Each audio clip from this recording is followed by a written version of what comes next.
Assalamualaikum class 9th. I hope so you are well.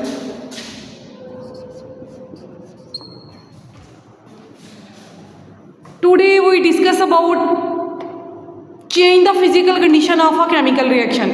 बेटा last time जो हम लोगों ने पढ़ा था वो था डायनामिक इक्विलिब्रियम। डायनामिक इक्विलिब्रियम का आगे से जो फर्दर हमारे पास पार्ट है ना वो है change the physical condition of a chemical reaction. अगर हम केमिकल रिएक्शन की फिजिकल स्टेट चेंज करेंगे तो क्या उसके ऊपर इफेक्ट पड़ेगा। If a given reversible reaction has attain the state of dynamic equilibrium.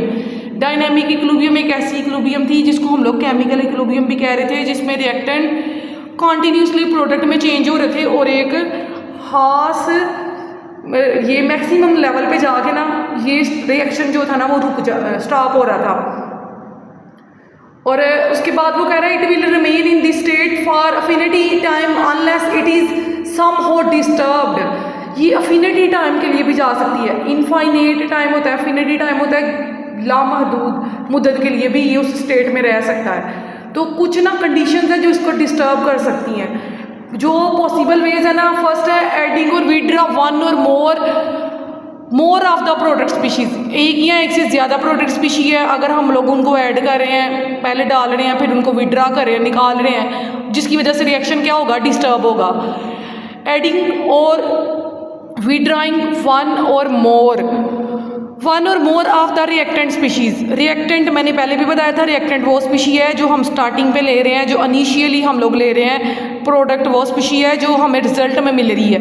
तो अगर हम लोग रिएक्टेंट को भी बार बार डालेंगे और बार बार विड्रॉ करेंगे फिर भी हमारा रिएक्शन डिस्टर्ब होगा। उसके बाद है changing the temperature of reaction. हर जो केमिकल रिएक्शन है उसको उसके अकर होने का एक स्पेसिफिक टाइम है जिसको हम लोग कहते हैं ऑप्टिमम टेम्परेचर। अगर उसको वो ऑप्टिमम टेम्परेचर नहीं मिलेगा तो वो रिएक्शन डिस्टर्ब होगा। इसकी एग्जांपल में जैसे हमारी ह्यूमन बॉडी है वो 37 डिग्री सेंटीग्रेड पे काम करी है। हमारे जितने भी बॉडी के फंक्शन हो रहे हैं, डायलिसिस हो रही है, सारा कुछ जितने भी प्रोसीजर हो रहे हैं, खाना खा रहे हैं हम लोग, खाना हजम हो रहा है, ब्लड की सर्कुलेशन हो रही है, हम लोग रेगुलर अपनी बॉडी के जो फंक्शन है वो परफॉर्म कर रहे हैं। अगर हमारी बॉडी का टेम्परेचर थोड़ा भी राइज कर जाए तो हमें फीवर हो जाएगा, क्योंकि हमारी बॉडी के जितने भी इंजाइम है वो डीनेचर हो जाएंगे और वो काम नहीं करेंगे। उसके बाद है effect of presence of catalyst on a reversible reaction. जब भी कोई रिएक्शन रिवर्सिबल होता है उसमें कोई ना कोई कैटलिस्ट जो होगा वो लाजमी होगा, क्योंकि कैटलिस्ट के बगैर रिएक्शन नहीं हो सकता। इसीलिए वो क्या करता है, वो कैटलिस्ट की मौजूदगी में रिएक्शन होगा। और कैटलिस्ट मैंने पहले भी बताया था, कैटलिस्ट एक ऐसा सब्सटेंस है जो केमिकल रिएक्शन को स्पीड अप कर देता है विदाउट बीइंग कंज्यूम। खुद वो केमिकल रिएक्शन के अंदर इस्तेमाल नहीं होता।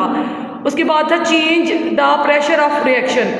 अगर हम उसका प्रेशर या उसका इन्वायरमेंट भी चेंज कर देंगे तो वो रिएक्शन परफॉर्म नहीं होगा। और इसकी जो एग्जांपल है उसमें नाइट्रोजन गैस है और हाइड्रोजन गैस है, जब ये मिलेंगे अमोनिया बनेगी।